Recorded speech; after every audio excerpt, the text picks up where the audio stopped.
Hello guys, ഞങ്ങൾ വൈകുന്നേരം ആയപ്പോഴത്തേക്കും കുഞ്ഞിക്കുട്ടിക്ക് ഒരു ചെരുപ്പ് വാങ്ങിക്കാൻ വേണ്ടി ഇറങ്ങിയതാണ്. സത്യം പറഞ്ഞാൽ ഞാൻ മുഖത്ത് ഒരു സാധനം ഇട്ടിട്ടില്ല, സൺസ്ക്രീൻ പോലും ഇട്ടിട്ടില്ല, ലിപ്സ്റ്റിക്ക് മാത്രമേ ഇട്ടിട്ടുള്ളൂ. എന്താണെന്ന് അറിയത്തില്ല, എനിക്കൊന്നും ചെയ്യാൻ വേണ്ടി തോന്നില്ല. റിക്സിനേടൻ പറഞ്ഞു നമുക്ക് അവനൊരു ചെരുപ്പ് വാങ്ങിക്കാൻ പോകാൻ, നമുക്ക് റെഡി ആയി കഴിഞ്ഞാൽ പോയിട്ട് വരാമെന്ന് പറഞ്ഞു. അങ്ങനെ തന്നെ ഞാൻ ഇറങ്ങിയതാണ്. സൺസ്ക്രീൻ പോലും ഇട്ടിട്ടില്ല. എന്നാൽ പുറത്താണെങ്കിൽ കൊടും ചൂടാണ്. ലിപ്സ്റ്റിക് ഇടുമ്പോഴത്തേക്കും എന്താണെന്ന് അറിയത്തില്ല, ഒരു പ്രത്യേക കോൺഫിഡൻസ് ആണ്, വേറെ ഒന്നും ഇടേണ്ട തോന്നത്തില്ല. അങ്ങനെ ഞങ്ങളിത് ഇറങ്ങി കഴിഞ്ഞപ്പോഴത്തേക്ക് ആള് വർത്താനം തുടങ്ങിയിട്ടുണ്ട്. അത് നിങ്ങൾ കേട്ടോ. ബൗ ബൗ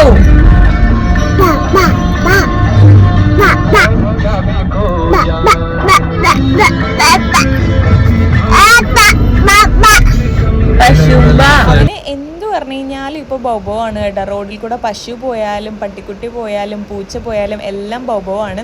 അങ്ങനെ ബൗബോ എന്ന് പറഞ്ഞ് ലാസ്റ്റ് പപ്പ പപ്പ എന്ന് വിളിച്ചു. ഞാൻ പറഞ്ഞു എടാ മമ്മ എന്ന് പറയടാ, മമ്മ എന്ന് പറയടാ.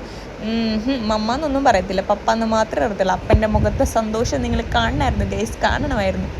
അങ്ങനെ നമ്മൾ എന്താണ് പറഞ്ഞു വന്നതാവോ, അവസാനം നമ്മൾ ചെരുപ്പ് വാങ്ങിക്കാൻ വേണ്ടിയിട്ട് കടയിലെത്തി. ഇവൻ്റെ കാലാണെന്നുണ്ടെങ്കിലല്ലോ ഗൈസ്, 1 വയസ്സുള്ള കൊച്ചിൻ്റെ കാലിൻ്റെ വലുപ്പമല്ല, അവൻ്റെ കാലിന് നല്ല നീളമുണ്ട്.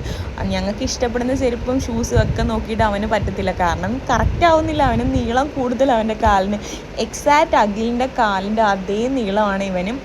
എന്നിട്ട് പിന്നെ അവസാനം അവന് കീ സൗണ്ടുള്ള ചെരുപ്പ് വാങ്ങിക്കാൻ വേണ്ടിയിട്ടാണ് വന്നത്. കാരണം ആളെ ഇപ്പം ഞാൻ ഒരു വൈകുന്നേരം പാർക്കിലൊക്കെ കളിക്കാൻ വേണ്ടി കൊണ്ടുപോകും കേട്ടോ. അപ്പോൾ അവൻ്റെ ഫ്രണ്ടായിട്ടുള്ളൊരു കുട്ടിയും കൂടെ ഉണ്ട്. അപ്പോൾ അവൻ ഇങ്ങനെ കീ സൗണ്ടുള്ള ചെരുപ്പൊക്കെ ഇട്ടിട്ട് വന്ന് അവിടെ പാർക്കിൽ ഓടി കളിക്കും. അപ്പോൾ ഇവനും ഭയങ്കര ഇഷ്ടമാണ് കളിക്കാൻ.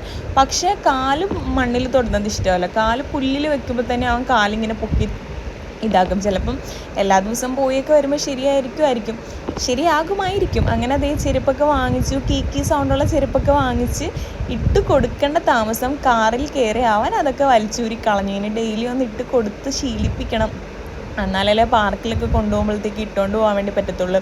അല്ലെങ്കിൽ ഞാൻ എടുത്തുകൊണ്ട് താഴത്തെത്തുമ്പോഴത്തേക്കും വേണമെങ്കിൽ ലിഫ്റ്റിൽ അവൻ ഊരിക്കളയും. അങ്ങനത്തെ അവസ്ഥയാണ് ഇപ്പോൾ ഇവൻ കാണിക്കുന്നത്.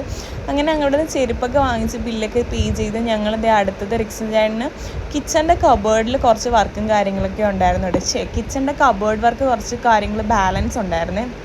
അപ്പം അതിന് വേണ്ടിയിട്ട് കുറച്ച് കബേർഡിന് വേണ്ടിയിട്ട് കുറച്ച് സാധനങ്ങളൊക്കെ വാങ്ങിക്കാൻ വേണ്ടിയിട്ട് ഞങ്ങൾ ഇവിടെ ഒരു മാർക്കറ്റിൽ വരെ വന്നതാണ്. അപ്പോൾ അത് ഒരു പശുമ്പ് പോകുന്നത് കണ്ടു. അപ്പോൾ അതിന് ബൗബോ അവൻ എന്ത് കണ്ടാലും പിന്നെ ബൗബോ ആണ് ഇപ്പോൾ വിളിക്കും. ഇതിനെയൊക്കെ കാണാൻ ഭയങ്കര ഇഷ്ടമാണ്, പക്ഷെ എന്നാലും അടുത്തൂടെ പോകുമ്പോൾ തന്നെ ഭയങ്കരമായിട്ട് പേടിക്കും.